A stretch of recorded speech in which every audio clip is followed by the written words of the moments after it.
மாண்புமிகு தமிழ்நாட்டு முதலமைச்சருடைய அறிவுறுத்தலின்படி நம்ம ஸ்கூல் நம்ம ஒரு பள்ளி என்கின்ற வகையில் உங்களுக்கே தெரியும், இந்த சிஎஸ்ஆர் ஆக்டிவிட்டி மூலமாக கிட்டத்தட்ட 460 கோடி ரூபாய் இன்றைக்கி பல முன்னணி நிறுவனத்தை சார்ந்தவர்கள் எல்லா விதத்திலும் இன்றைக்கி அதை வழங்கி இன்றைக்கி ஒரு பள்ளிக்கூடத்தை மேன்மைப்படுத்துகின்ற விதத்தில் ஒரு குவாலிட்டி எஜுகேஷன் கொடுக்கறது வந்து எல்லா விதமான ஒரு மீட்டிங். அந்த ரவுண்ட் டேபிள் டிஸ்கஷன் இருக்கும் பொழுது தான் இப்போ நம்முடைய நண்பர் கேட்டது போல் தஞ்சை மாவட்டத்தில் நடந்த ஒரு மிக கொடுமையான ஒரு நிகழ்வு நடைபெற்றிருக்கின்றது. சொந்த பிரச்சனையாக இருந்தாலும் பள்ளிக்கூடத்துக்கு உள்ளே நுழைந்து இது மாதிரி சம்பவம் நடந்திருக்கக்கூடாது என்கின்ற எண்ணம் தான். உடனடியாக நம்முடைய மாண்புமிகு தமிழ்நாட்டு முதலமைச்சர் தொலைபேசியில் தொடர்பு கொண்டு அங்கே இருக்கின்ற விவரத்தை கேட்டிருக்கின்றார்.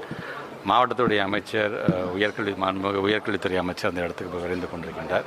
இப்போது நானும் நேரடியாக விமானத்துக்கு சென்று 3:30 மணி விமானத்துக்கு சென்று நானும் சம்பவம் நடந்த இடத்திற்கே செல்ல இருக்கின்ற அங்கே இருக்கின்ற கலெக்டரை நாங்கள் அமைச்சிருக்கிறோம்.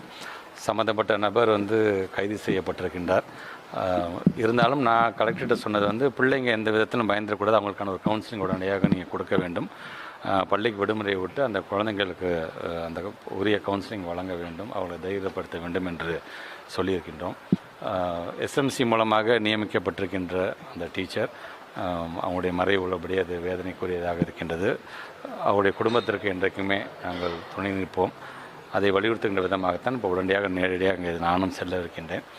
நடந்தது என்ன, உண்மையிலே நடந்தது என்ன என்கின்ற அந்த விவரத்தையும் நம்முடைய மாவட்ட ஆட்சியர் மூலமாக தெரிந்து கொண்டு முழு விவரம் வந்தது பிறகு அங்கேயும் நம்முடைய பத்திரிகைத்துறை ஊடகத்துறை நண்பர்களை சந்தித்து நான் அந்த விளக்கத்தை இப்போ நீங்கள் சொன்ன மாதிரி ஆசிரியர்கள் எப்போதுமே எங்களிடம் கேட்குறது இந்த பணி பாதுகாப்பு என்று சொல்லிக்கிட்டே இருப்பாங்க.